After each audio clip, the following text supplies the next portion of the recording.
Hi everyone, I'm Juliana. I'm a personal trainer and yoga instructor, and today this is a short video breaking down on how to do a bird dog.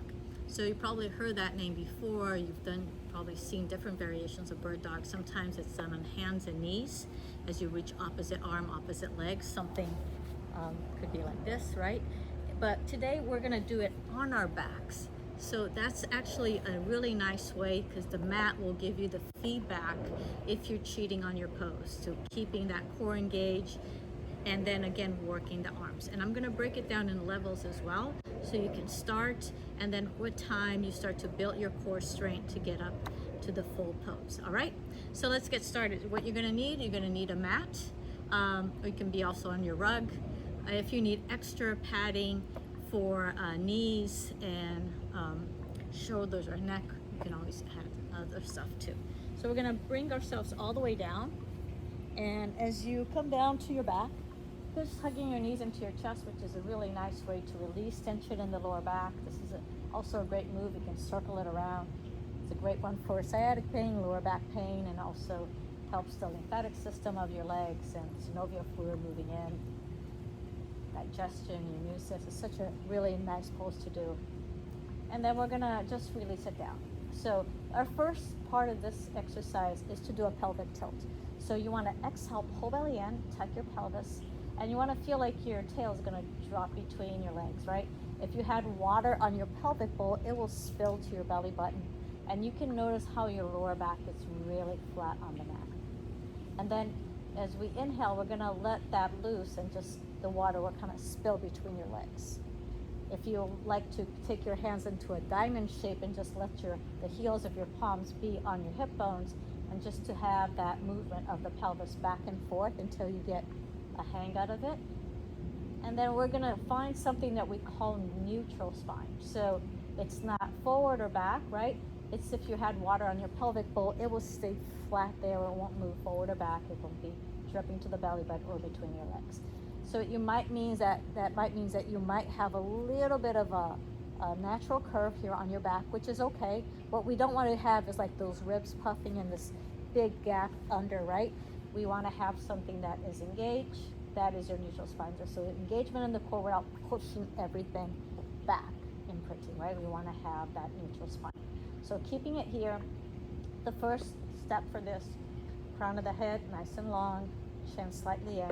Hands can be along the side. What we're going to do is a marching exercise. So as you exhale, you're going to pull belly in.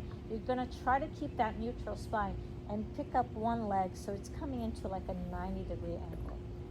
And then you lower it down without letting the hips move back and forth. All right? So again, engage your core. Anytime you lose it, come back to that neutral spine, pick up the other leg, and then lower it back down. Great. So this is this marching exercise. As you exhale, you pick it up. You inhale, you drop it down. And then exhale, you pick it up. We're stopping in that 90-degree angle with knees over the hips, and then bring it down. Great job. So just to take a break out of this, you can bring both knees back into your chest, release it out, and then return it back again. So this will be kind of like what level one would be, doing that march and keeping that core engaged. Two, we're going to start to add a little bit more. And you can pick up one leg, try to keep that neutral spine, engage your core, and then pick up the other, right? So the hard part is to keep those knees right over your hips. So as your knees come into your chest, you notice your lower back is flat on the floor. So that's kind of like cheating. We want to keep those knees right over the hips, core engaged. This is your work here, to engage your core so you're not arching into the back or puffing into those ribs, right? And you're keeping this neutral spine. From this point, we're going to slowly lower one leg down, tapping. It doesn't have to touch the floor, and then it comes back up. So I'm keeping my hands here just to remind that knee not to come into the chest, right? And then it comes back. Good. And then you can take a break and release. So I would consider that maybe that step from the first marching to this tabletop one. The third, we're going to start to add the arms, right? So now it becomes a little harder as you try to control. So when you do it on your hands and knees, as you've seen several times, you might drop into your back. This one, the mat will give you the feedback if you're arching, if you're losing your core engagement.